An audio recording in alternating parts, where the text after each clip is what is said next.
আজ খুব মজা হবে তাই না মা? হ্যাঁ খুব মজা হবে। আগে চলো কেকটা কিনে নিয়ে আসি, তারপর তোমার আব্বুকে সারপ্রাইজ দেব। আমা ওই দেখো আব্বু। আব্বু আব্বু ওইটা তোমার আব্বু না, তোমার আব্বুর মতো দেখতে। চলো তুমি এসো। Happy birthday. এত কিছু আয়োজন করার কি দরকার ছিল?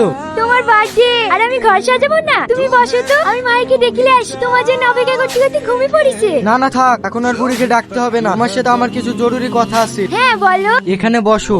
আমি একটা মেয়েকে অনেক ভালোবেসে ফেলেছি, তাকে ছাড়া বাঁচবো না। তাই তোমাকে ডিভোর্স দিই। ডিভোর্স পেপারটা এখানে রেখে গেলাম, সইটা করে দিও। একটু দাঁড়াও, আজ 7 বছর হয়ে গেল আমাদের বিয়ে হওয়া। সত্যি কথা বলতে আমি তোমাকে অনেক ভালোবাসি।